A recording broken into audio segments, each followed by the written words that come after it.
hábitat, digamos, en mi criterio es un tema de, fundamentalmente vivimos en ciudades, entonces tenemos que pensar cómo estas ciudades nos facilitan el encuentro, obviamente con la limitación del distanciamiento social y demás,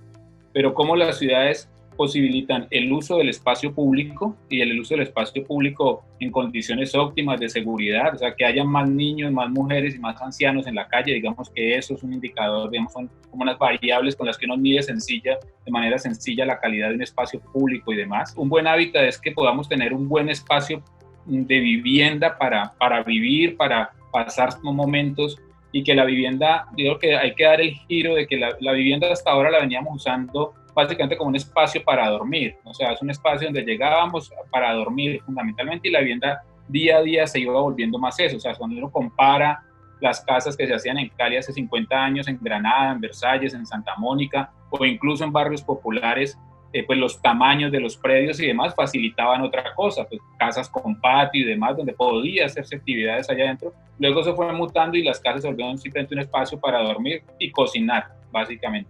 Creo que con un buen hábitat futuro es que la casa comience a tener otras cualidades, a repensarse el espacio básico para tener una mayor calidad, y obviamente esa mayor calidad está asociada a tamaño, a confort ambiental, porque como uno usualmente no pasa el día en la casa, pues no se da cuenta si cómo le da el sol de la tarde, si le da la brisa, si tiene una ventilación adecuada y demás. Uno llega en la noche y digamos que no es muy consciente de eso. Ahora cuando nos tuvimos que quedar en la casa es que nos da cuenta si el sol le da el sillón de la sala en la mitad a las 3 de la tarde, o si por la mañana el sol te da en la cara antes de despertarte, una contra, o si nunca entra el viento. Y yo creo que hacia allá tenemos que mirar una reflexión. ¿Cómo se juntan esas casas? También es un tema importante, o sea, cómo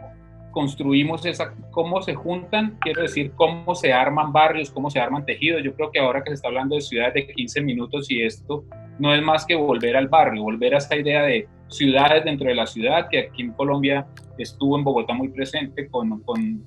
Lucien Kerry, que propuso esto. Yo creo que hay que volver a hacer eso, o sea, cómo construimos vivienda más cerca al trabajo, como una de las alternativas a la movilidad es que la gente viva más cerca al trabajo, que tengamos menos desplazamientos, y eso hará que se tengan que usar menos los sistemas de transporte masivo, porque el sistema de transporte masivo en sí le apuestan a la sostenibilidad y demás, pero en la medida en que lo solucionamos, pues hacemos un tren de cercanías, pues la gente se va a ir a vivir más lejos del trabajo, con los impactos ambientales que tiene el territorio y los impactos que tienen las personas. Entonces, yo creo que un hábitat tiene que pasar por procesos de redensificación, de renovación de estas ciudades, generación de espacio público, para que la gente esté viviendo más cerca al trabajo. Yo creo que eso es fundamental, más cerca al trabajo, más cerca al colegio, volver a tejer comunidad. Yo creo que ahí hay un tema también relevante, y es la posibilidad de cómo con el urbanismo, con la arquitectura y demás podemos propiciar que haya más encuentros de comunidad y volver a armar esas redes. Yo creo que eso son reflexiones que tienen que salir de este proceso. Digamos, en el marco de esta pandemia lo que salió a relucir fue fundamentalmente la precariedad de la vivienda. Creo que hay un tema ahí central. Y yo creo que precariedad no solo para la población más pobre, sino yo creo que la población hasta estrato 4, incluso más, el tamaño de la vivienda, que es un tema que se ha discutido mucho en los últimos 30, 40 años. Cuando estalla una crisis como esta de la pandemia, pues ahí hay un tema complicado con el hacinamiento, ¿no? 5 o 6 personas, 40 días o más, o 2 meses o 3 en un apartamento de 50 metros, pues es una locura. O sea, pues y eso se ven los indicadores, ¿no? Los indicadores de violencia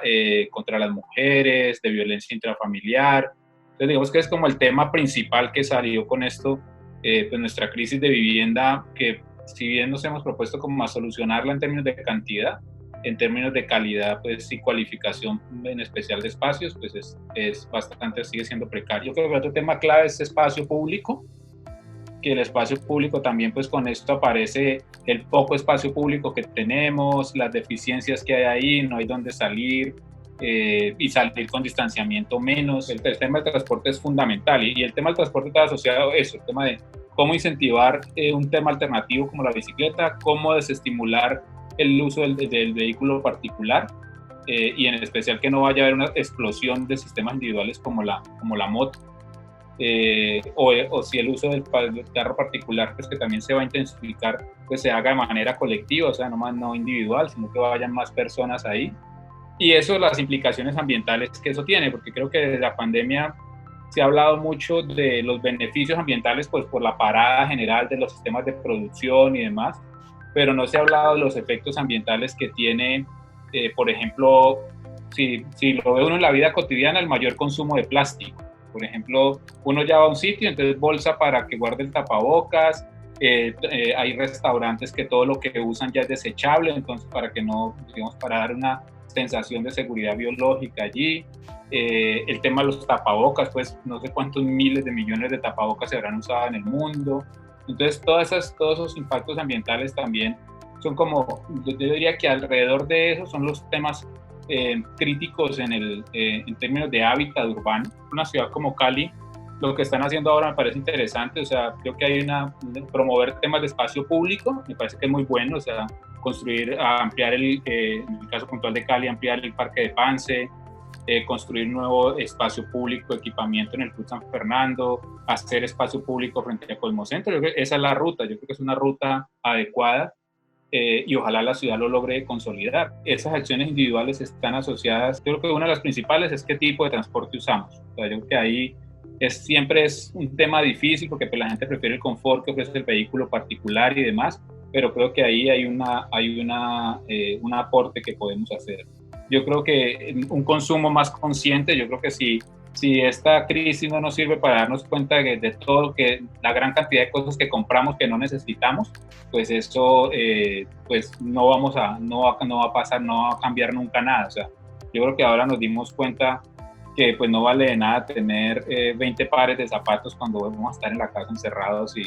o el consumo, digamos, superfluo de una cantidad de cosas que no necesitamos. Yo creo que ahí hay unas acciones individuales que podemos tener. Creo también que hay que hacer una reflexión alrededor pues, del consumo en general. Quienes tengan la posibilidad de decidir dónde vivir, creo que una acción individual es que puedan, porque desafortunadamente no todo el mundo decide dónde vivir, sino que la gran mayoría le toca en unos sitios, pero aquellos que puedan decidir pues vivir más cerca a sus trabajos, vivir más cerca a las universidades, a donde estudian, a donde trabajan, para consumir menos tiempo o usar menos en los sistemas de transporte. Es como comenzar uno a tener una experiencia consciente de la ciudad que va desde lo ambiental, lo que sea, de qué árboles tengo, de cómo, dónde puedo caminar, qué recorridos puedo hacer, con quién vivo, cuál es esa comunidad, cómo podemos encontrarnos, qué es el espacio público. Yo creo que nunca había habido una reflexión de qué es el espacio público tan amplia como puede haber ahora. Y lo importante es que eso se quede, que logremos como ciudadanos que eso se quede, o sea, que luchemos para que eso permanezca, porque si no, pues las cosas rápidamente vuelven a la normalidad, que era como una bastante anormal. Pues si uno mira, cuando uno para y uno mira hacia atrás, uno dice, pues es que estábamos también como locos, o sea, íbamos en la vida también con una cosa bien loca. Entonces, darnos cuenta que, por ejemplo, sectores como el Peñón o el Parque del Perro, pues es mejor que haya menos carros y que haya más gente y que haya más mesas donde sentarse y todo esto. El distanciamiento social al final nos va aportando porque nos vamos a poder apoderar de más espacio. Entonces, creo que ahí hay una cantidad de cosas que bien reflexionadas, pues tienen que ser un tema clave para construir un mejor hábitat. Y creo que un tema que digamos, esto da la posibilidad de reflexionar a muchas escalas. Pues esa escala local, esa escala del barrio, esa escala del edificio, esa escala de lo cotidiano, la escala de ciudad, de cómo generamos espacios públicos para encontrarnos, espacios públicos de calidad, pero también la escala, digamos, de entorno metropolitano o de región, de cómo pues no debemos seguir llevando a la gente a vivir tan lejos, sino que tiene que vivir más cerca, que no necesariamente con el sistema de transporte masivo es la solución definitiva, sino que es más bien que nos recojamos, que podamos vivir en sitios más cercanos al trabajo y demás, que como yo creo que ahí también dentro de esto, ojalá esto nos sirva para hacer una mayor valoración del tiempo que pasamos moviéndonos o del tiempo que podemos estar en casa, y una reflexión, digamos, ya del espacio más íntimo desde con lo que arrancaba, que lo que es el diseño y el rediseño de la vivienda. Dentro del trabajo que estoy haciendo ahora en la universidad, es como una de las cosas que llamo a los estudiantes. Hay que repensarse la vivienda porque pues definitivamente esto puede volver a pasar, seguramente se va a dar no dentro de 100 años, sino que puede pasar distinto, y así como las pandemias de hace 100 años cambiaron el diseño de la vivienda, hoy en día también tiene que haber una reflexión alrededor de eso.